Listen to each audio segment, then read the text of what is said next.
Coucou! Comment tu vas?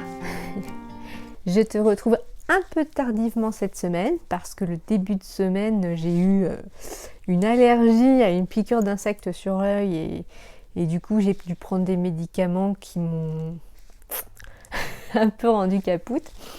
Parce que quand tu fais 1m12 et 40 kg toute mouillée, du coup il y a certains médicaments qui agissent très fortement. Voilà. Bref, du coup ça va mieux là, tout est dégonflé. Mais je ne peux donc pas me maquiller, je viens à toi nature peinture. C'est cool comme ça. Bref, pourquoi je viens? Je viens pour une vidéo lecture du mois de mars et il y en a pas mal parce que j'ai beaucoup lu sans m'en rendre compte au mois de mars. Donc on va démarrer tout de suite. Pour m'accompagner, je bois un Clipper Tea, le thé blanc à la framboise. Et ouais, il déboîte. Hein. Il est pas mal du tout, mais là il est trop chaud. Donc, on va démarrer tout de suite par les lectures. Je vais commencer par celui que j'ai lu sur Kindle. Je vais les prendre dans le sens de ma pile, sinon j'ai peur que ça s'effondre, que ça s'écoule et que ça casse toute ma maison. On va démarrer effectivement par celui que j'ai lu sur la Kindle parce que j'ai peur de ne pas avoir assez de batterie sur ma tablette pour te le montrer après. Donc j'ai lu, non c'était pas celui-là, c'était l'autre, raté. J'ai lu Ange, le tome 2 de Anne Robillard. Donc Ange, pourquoi il y a écrit tome 3? Non, c'est tome 2. Alors, Ange, c'est Anne Robillard, c'est la dame qui a écrit, je crois, Les Chevaliers d'Émeraude, tout ça. Elle a plein de séries, de sagas très fantasy adolescente, quoi. Je n'arrive pas à te montrer la... Voilà, merci. Couverture. Ah, on va y arriver. Voilà, celui-là. Donc j'ai lu Ange, le tome 2, Reptilis de Anne Robillard. Donc, ça parle de quoi?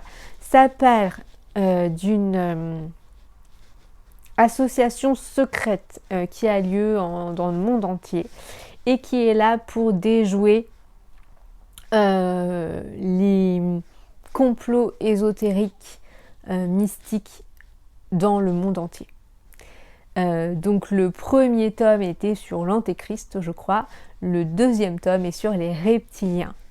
Voilà, ça parle de plein de théories spirituelles, on va dire. Et ça développe l'histoire de la saga est développée autour de chacune de ces théories. Et du coup, c'est très très intéressant. Mais j'ai du mal à accrocher parce que je trouve le style de l'auteur pas très riche. Bon, c'est pas... J'ai du mal à accrocher avec l'écriture. J'ai du mal à m'attacher aux personnages. Je les trouve pas très intéressants. Et du coup, des fois, je perds en concentration dessus. Et c'est dommage parce que du coup, il y a plein de choses, il y a plein d'éléments hyper intéressants. Notamment là, du coup, c'est un tome sur les reptiliens, donc c'est très intéressant de voir quelles sont les informations dessus et quelles sont les théories dessus, etc. Voilà, je trouve ça super intéressant. Mais il n'y en a pas beaucoup. Il n'y en a pas beaucoup parce que on est pris dans les traits de personnalité de chacun des personnages et que ça, c'est pas très intéressant, je trouve. Et puis, c'est pas très très bien écrit. Donc clairement, du coup, moi, je ne lirai pas les autres sagas. Est-ce que je vais persister dans celle-là? Peut-être. En fait, je suis toujours dans l'idée de... On m'a vendu cette saga en me disant tu vas voir dedans il y a plein de trucs qui sont écrits sur les théories spirituelles, ésotériques de France et d'ailleurs. Et ça, comme ça m'intéresse beaucoup, je me suis dit, waouh, génial, je vais en apprendre plein. En fait, j'en apprends pas beaucoup, et en plus, parce qu'il n'y a pas grand-chose. Et en plus, le reste du récit est pas fameux. Donc pour moi, c'est un peu un flop, mais je suis toujours tentée de lire la suite, parce que j'ai quand même envie d'en apprendre plus sur les théories ésotérique du monde, quoi. Voilà, c'est un truc qui m'intéresse, et quand c'est normalement quand c'est englobé dans une histoire, c'est chouette. Mais bon, là, pof. Voilà. Ensuite, j'ai lu Georges Caldera, Les brumes de Cendrelune, le tome 2. Alors, pour te resituer un petit peu, c'est l'histoire de Céphise, qui est une jeune fille. On est dans un monde post-apocalyptique un peu. Et puis, en fait, elle fait vraiment partie d'une catégorie de la population qui est méprisée. Il y a un gouvernement un peu royaliste. Et Céphise, dans le premier tome, a une vie familiale désastreuse, la pauvre. Et enfin voilà, elle subit beaucoup de mésaventures, et elle se retrouve à la cour. Et puis Céphise, elle a cette particularité de jouer du violon. Alors sachant qu'en plus elle est toute opérée, remontée, enfin, je veux pas trop t'en dire non plus, mais c'est pas Jojo sa vie. Bref, elle joue du violon, et quand elle joue du violon, il se passe quelque chose. Et voilà, ça c'est sympa. Et puis, donc là, dans ce tome-là, elle est à la cour en tant que un peu courtisane, et du coup, elle va se rendre compte des complots, des médisances, des méchancetés qui se font entre gens de la noble. Et voilà, bon, c'était pas mal. Elle est aussi dans un triangle amoureux. Ouais, encore. Je sais, je pense que cette saga date d'il y a un bon moment. Et que pendant une grosse période, et je pense que c'est toujours le cas, dans le young adulte, on a été envahi par les triangles amoureux, sûrement à cause de Twilight. Mais bon, voilà. Moi, personnellement, à 38 ans, les triangles amoureux jeunes adolescents, ça m'inspire pas trop. Mais voilà, c'est pas ça qui m'intéresse dans Les brumes de Cendrelune. Après, là pour le coup, c'est très très bien écrit. C'est délicieux à lire. Même si j'ai moins accroché que dans le tome 1, parce que le rythme est pas le même, et puis que voilà, je sais pas, j'ai moins accroché. En termes d'action, c'est moins dynamique. Donc j'ai moins accroché, mais je vais lire la suite avec plaisir. Je l'ai déjà. Elle est prévue pour le mois d'avril. Voilà. Ensuite, j'ai lu Robin Hobb, l'assassin royal, le tome 3, en lecture commune avec ma meilleure amie. Toujours aussi bon, ouais, ça c'est pareil, hein. Alors là, en termes d'écriture, waouh, ça fait du bien. C'était très très cool. C'était très très cool.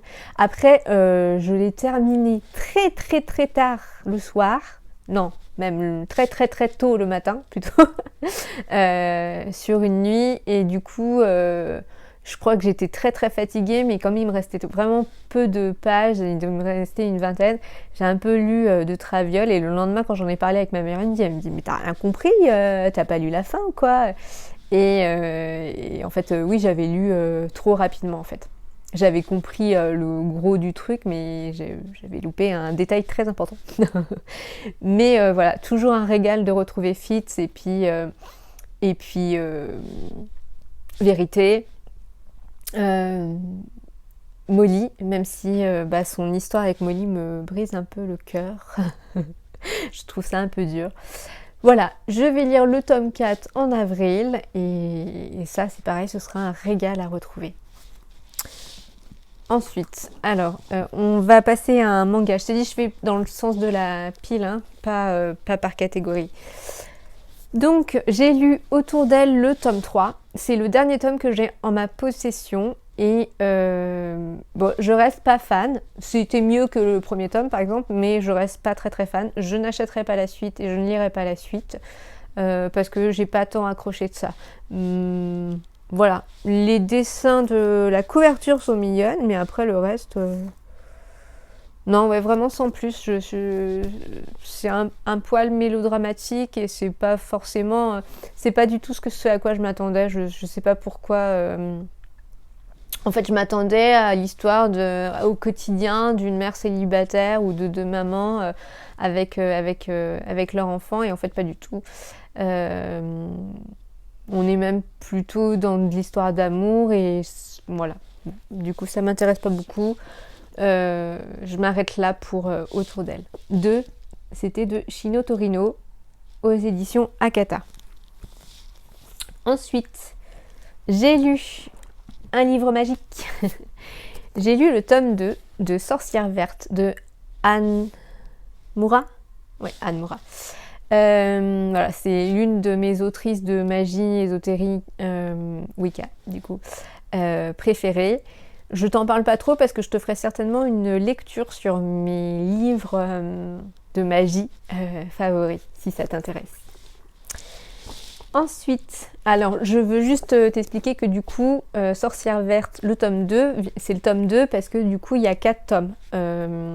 Et que dans chaque tome, elle va développer une partie de la pratique.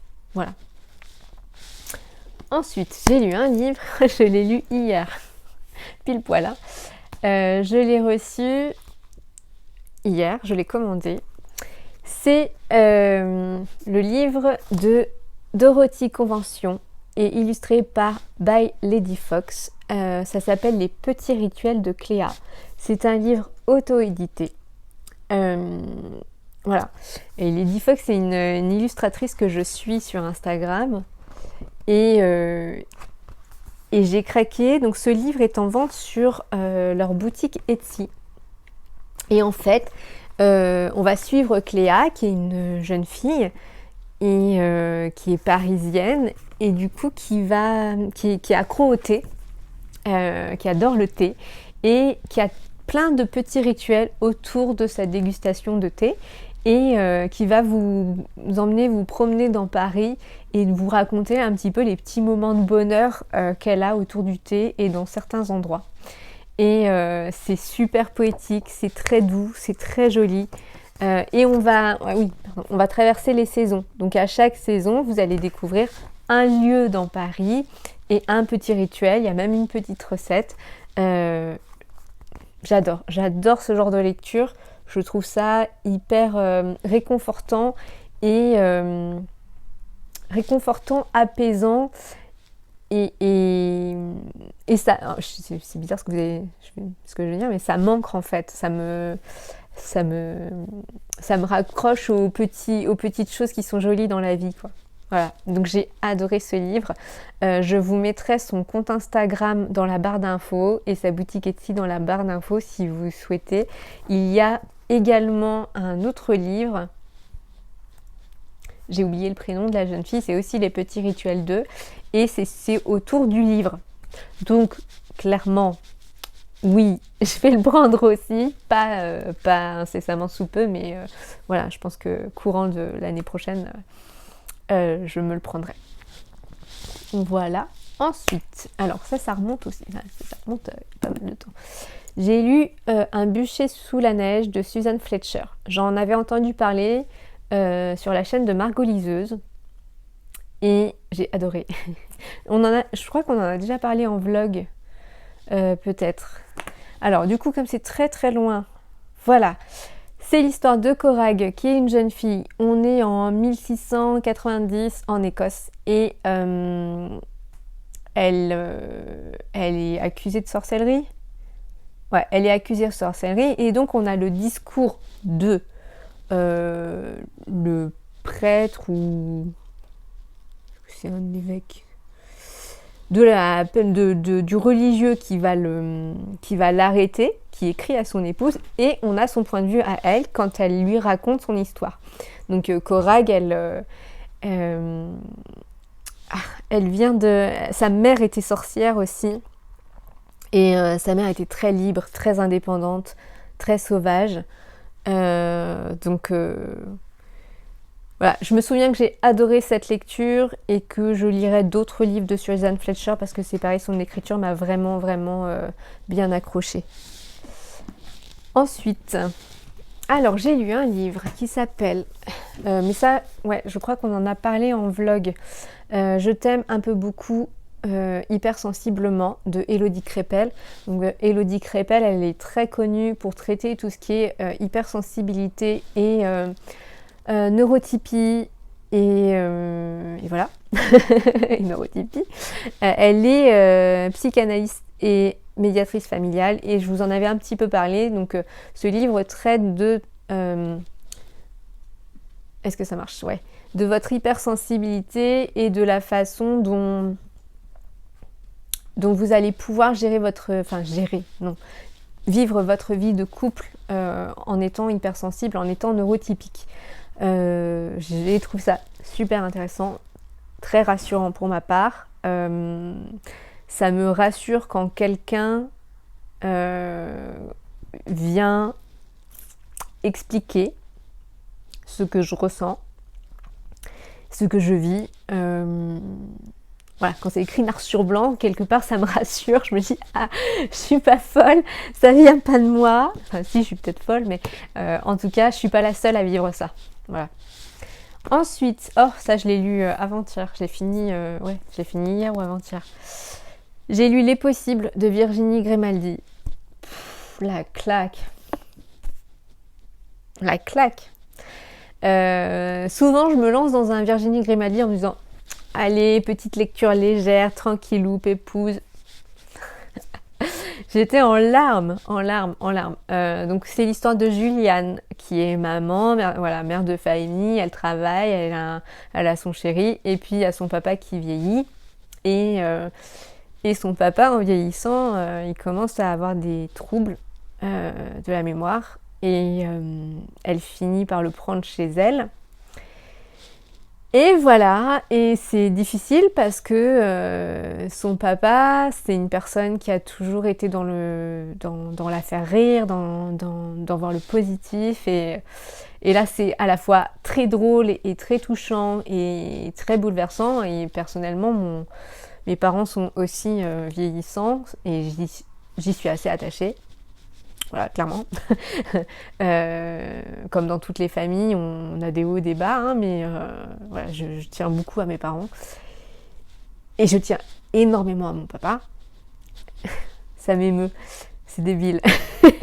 Et bref, du coup, je me suis assez facilement identifiée à Juliane et assez facilement identifiée au fait de voir ses parents vieillir. Ouais. Bref, du coup, on va passer à autre chose. J'ai lu en bande dessinée Les 5 mondes. Ouais, Les 5 mondes.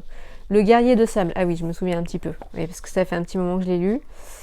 Alors, les dessins sont super chouettes. C'est une collaboration de plusieurs illustrateurs, de plusieurs auteurs. Voilà. C'était sympa. Il y a un gros message écologique derrière, du coup qui est super sympa à transmettre, effectivement. Mais bon, étrangement, j'ai pas... Alors oui, moi j'ai pas plus accroché que ça. Il faut que je resitue un petit peu ou pas. Je vous lis le résumé. Les changements climatiques mettent en péril l'équilibre des 5 mondes et la guerre est sur le point d'éclater. Malheureusement, ce n'est pas Una, l'apprentie danseuse de sable, qui pourrait y changer quelque chose. Alors Una, elle a un problème d'estime d'elle. Elle est persuadée qu'elle est pourrie en tant que danseuse du sable. À moins que sa rencontre avec un jeune garçon des rues et un champion de Starball ne bouleverse sa destinée et celle de la galaxie entière. Et en même temps, Una, elle a... donc son unique famille, c'était sa sœur, et elle a disparu, sa sœur. Donc elle est un peu triste, quoi. Et bon, voilà. Je t'en dis pas plus. Ça peut être sympa pour des enfants, et puis dans le travail sur soi aussi, c'était chouette. Mais voilà, moi je sais que je lirai pas la suite, il y a plusieurs tomes, mais je m'arrêterai là pour celui-là. Ensuite, oh ça j'ai adoré. Radium Girl. de Yessi Si. Alors, Cyrielle, c'est une illustratrice BD. Cette bande dessinée a été faite entièrement au crayon de couleur. Donc je peux t'assurer que c'est un travail de dingue. Et alors, c'est l'histoire de Radium Girl. Donc Radium Girl, on est dans les années 20 aux États-Unis. Et c'est un groupe de femmes qui travaillent dans une usine où sur les horloges, pour que les chiffres brillent dans la nuit, on passait à la main une peinture qui brille dans le noir. Et donc la technique pour poser cette peinture, c'était le Deep Lip Paint. Donc tu plonges, t'essuies entre tes lèvres et tu peins. Et du coup, en fait, dans cette peinture, il y a des agents toxiques et notamment du radium.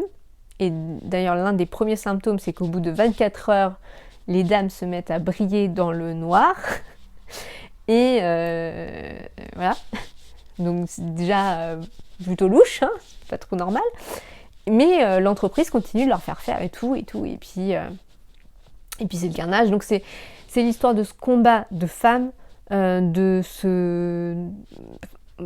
cette espèce de révolte aussi, et en même temps de ce fait divers qui est pas du tout relayé en fait. Moi j'en avais pas spécialement entendu parler avant cette bande dessinée. Je voudrais te montrer des planches parce que le travail d'illustration est juste extraordinaire. Voilà, ça a été un vrai coup de cœur. Vraiment, j'ai adoré cette bande dessinée. Je suis hyper admirative du travail qui a été fait et de cette histoire. J'en ai parlé à ma femme et à mes enfants juste après l'avoir lu en leur disant mais vraiment, mais lisez-le. Lisez-le. Je vous mettrai le compte Instagram de Cyrielle en barre d'infos si vous voulez aller voir ce qu'elle fait. Moi j'ai adoré. Voilà, gros coup de cœur.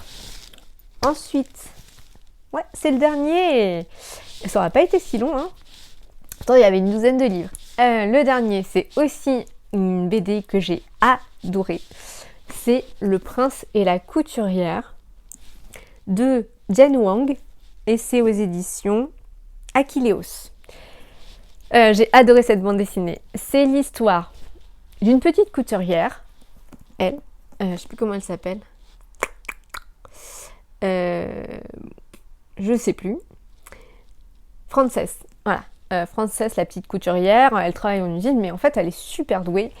Et un jour, elle a une cliente qui lui demande de lui faire une robe. Donc, la fille d'une cliente qui lui demande de faire une robe. Et Frances lui fait une robe du tonnerre. Et du coup, cette jeune cliente va faire un tabac en soirée. Voilà, c'était assez révolutionnaire comme tenue. Et du coup, Frances va être repérée par une autre cliente. Et cette autre cliente la fait venir à la cour et lui demande de faire sa garde-robe. Et en fait, est-ce que je peux le dire ?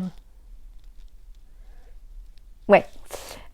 Donc cette cliente prestigieuse s'appelle Lady Crystalia et en fait c'est un prince. C'est le prince Sébastien qui était venu chercher sa future femme. Sauf que Sébastien il a un petit secret, c'est que il a une identité secrète, il se déguise en femme. Et donc Frances va coudre ses tenues. C'était vraiment génial, ça m'a accroché du début à la fin est juste extraordinaire, j'ai adoré. Voilà. Bon, une super bande dessinée, je vous la recommande, j'espère l'avoir bien vendue, mais elle est vraiment super. J'ai passé un très très bon moment. Donc voilà, bon bah comme tu vois, j'ai eu des super lectures, d'autres un petit peu moins top. Mais bon bah c'est comme ça, hein. En tout cas j'ai beaucoup lu, donc j'ai un bon mojo lecture en ce moment. J'espère que ça va continuer. Il n'y a pas de raison. Et puis voilà. J'espère que cette vidéo t'aura plu. je t'embrasse bien fort. N'hésite pas à liker et à t'abonner. Merci pour ton soutien à chaque fois. Je te fais plein de gros bisous. Si tu veux me suivre, tu peux me retrouver sur Instagram. Et puis voilà. Je t'embrasse et je te dis à bientôt pour une prochaine vidéo.